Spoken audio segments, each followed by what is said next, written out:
এই বিধর্মী প্রতিপক্ষরা বলছেন রাসূলের চরিত্রের কলঙ্ক যে মুহাম্মদ অসংখ্য বিবাহ করেছে। এই দিকটাকেও তারা খারাপ নজরে দেখেছে, সমালোচনা করেছে।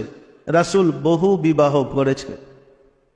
আমি দেখছি আমাদের মুসলমানদের মধ্যেও উচ্চশিক্ষিত যারা, মানে যারা বেশি আধুনিক, তাদের মনে একটা রেখাপাত করেছে রাসূল এত বিয়ে করলো কেন? এটা রাসূল অন্যায় করেছে, কি বলেন? আগে রাসূল যে অপরাধ করেনি সেটা আমাদের জানতে হবে। প্রথম, রাসূলের পূর্ব পর্যন্ত, রাসূলের জমানা পর্যন্ত নারীদের সমাজে কোনো অধিকার ছিল না।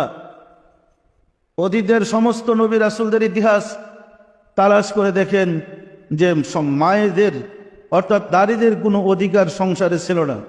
পিতার সংসারও না, স্বামীর সংসারও না। বিশেষ করে জাহেলিয়াতের যুগে নারীদেরকে চরম অত্যাচার, অবহেলা করা হতো। রাসূলের জমানায় মেয়েদেরকে মানে জীবন্ত কবর দেওয়া হতো, মেয়েদেরকে চরম অত্যাচার করা হতো। ওই অবহেলিত, অত্যাচারিত, নির্যাতিত নারীদের কোনো স্থানই সমাজে ছিল না। হযরত রাসূল পাক সাল্লাল্লাহু আলাইহি সাল্লাম নারীদের মর্যাদা, নারীদের সম্মান, নারীদেরকে প্রতিষ্ঠিত করার জন্যই একাধিক বিবাহ করেছেন, বিবাহগুলা করেছিলেন। আমরা যদি রাসূলের বিবাহের দিকে একটা একটা করে তাকাই, যে দৃশ্যটা বেজে আসবে, প্রমাণ করবে তিনি কেন বিবাহগুলা করলেন। একজন যৌবন বয়সের যুবক ছেলে কোনোদিনই তার চেয়ে 15 বছরের বেশি বয়সী একটা নারীকে এখনো বিয়ে করবে না। করবে? মা খাদিজাতুল কুবরা বয়স রাসূলের চেয়ে 15 বছর বেশি, আর রাসূল ছিলেন অবিবাহিতা। মা খাদিজাতুল কুবরা ছিলেন বিবাহিতা এবং তার সন্তানও ছিল। কয়টা সন্তান? তার 2টা সন্তান ছিল। 2টা বিবাহ আগে হয়েছে। 2 সন্তান সহ বিবাহিতা রমণীকে এই যুগের কোনো যুবক ছেলে বিবাহ করবে? কোনো অবস্থাতেই না। যেহেতু মা খাদিজাতুল কুবরা রাসূলকে পাওয়ার জন্য আল্লাহর কাছেও প্রার্থনা করেছেন এবং রাসূলকে কাছে নেওয়ার জন্য, তার আশ্রয় যাওয়ার জন্য তার জীবন উৎসর্গ করতে চেয়েছেন, আল্লাহ রাসূল তার প্রস্তাবে রাজি হয়েছেন মাত্র। এটা কি রাসূলের আকাঙ্ক্ষাই খাদিজাকে বিবাহ করেছে, না খাদিজার প্রস্তাব রাসূল পালন করেছে, মেনে নিয়েছে? কোনটা?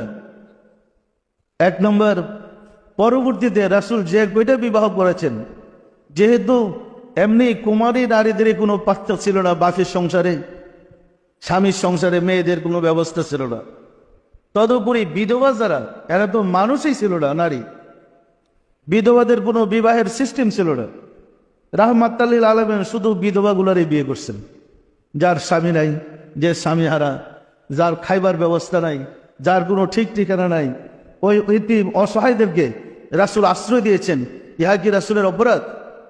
স্ত্রীর মর্যাদা দিয়া সম্মানিত করেছেন, ইহা কি রাসূলের অপরাধ?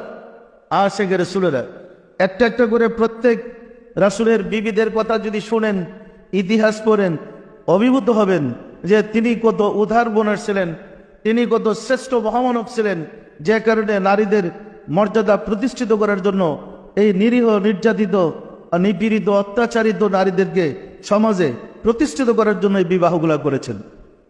আশিকে রাসূলেরা কুমারীদের মাঝে একমাত্র বিবাহ করেছিলেন মা আয়েশা সিদ্দিকাকে।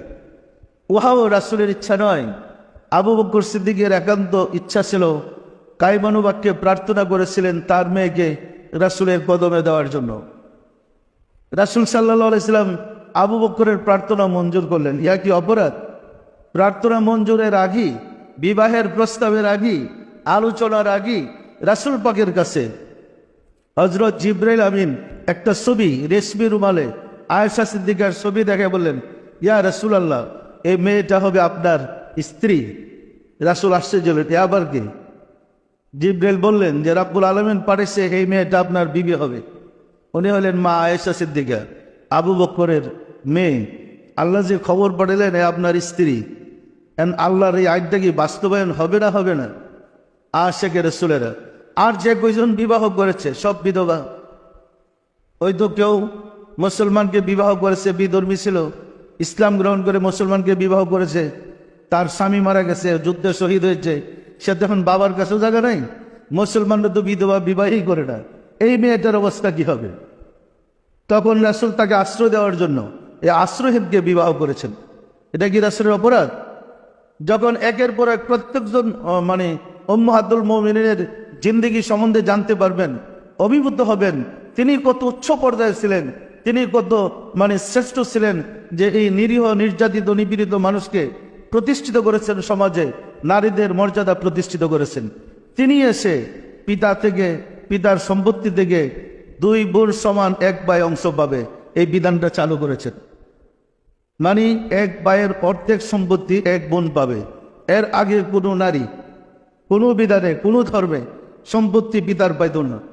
এরা ছিল ব্যক্তি, অবহেলিত, হিসাবের বাইরে। তিনি এসে বিধান করলেন স্বামীর সম্পত্তি থেকে স্ত্রী অংশ পাবে। এই বিধান কিন্তু তিনি বাস্তবায়ন করলেন। তাহলে নারীদের সম্মান, মর্যাদা এবং কি জানেন অধিকার প্রথম জগতে প্রতিষ্ঠিত করলেন নারীদের অধিকার রাসূল সাল্লাল্লাহু আলাইহি ওয়াসাল্লাম। নারীদের অধিকার প্রতিষ্ঠা করে উনি কি খারাপ হয়ে গেলেন না ভালো হলেন?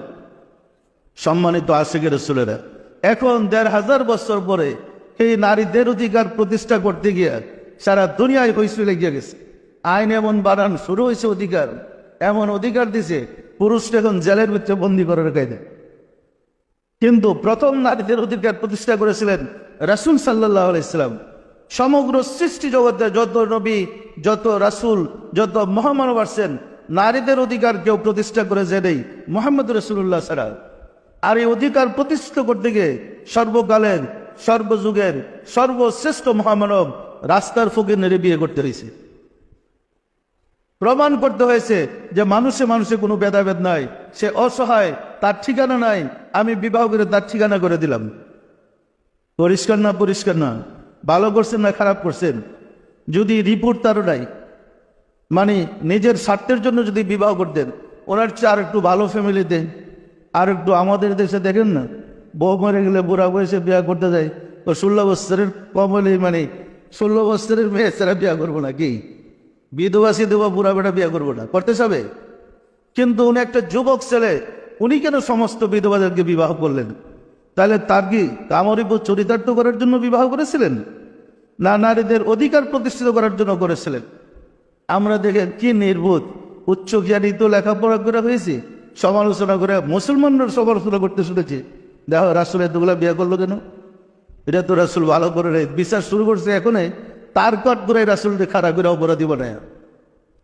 অথচ আজকে আমাদের দেশে মানুষ সম্মানিত হতে চাচ্ছে, নারীদের অধিকারের মিছিল করে, মিটিং করে, সে খুব উদার মনের মানুষ নারীদের প্রতিষ্ঠিত করতেছে।